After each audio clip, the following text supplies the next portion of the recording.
The PNP and CRPO is mobilizing some 16,000 policemen for security assignments during President Rodrigo Duterte's first State of the Nation address this coming Monday, July 25th. This even as authorities do not expect violent protests. Aya Macalma with a full report.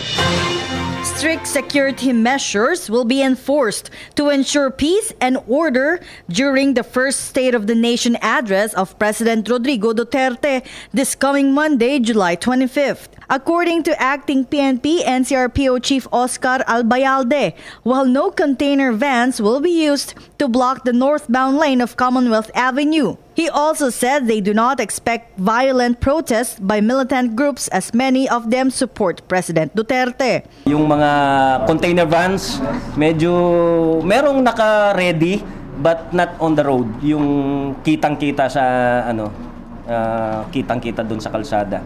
Chief Superintendent Albayalde also assured that contingency measures are in place if the president allows rallies to go near the Batasan Gate or even inside the Batasan Pambansa complex. Meron tayong preparation doon, but we do not expect violent rallies ngayon.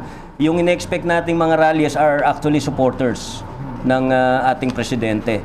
And we take lessons from yung sa Malacanang na pinapasok. So medyo meron din tayong ginagawang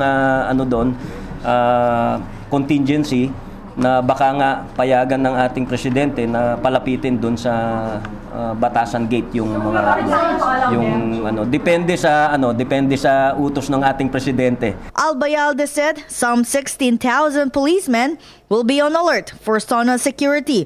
Of this number, 11,000 will be deployed in the vicinity of the Batasan complex. For the PTV News, this is Waywaya Macalma. Hi, ako si Ria Fernandez. Mag-subscribe na sa PTV YouTube channel. I-click lang ang subscribe button.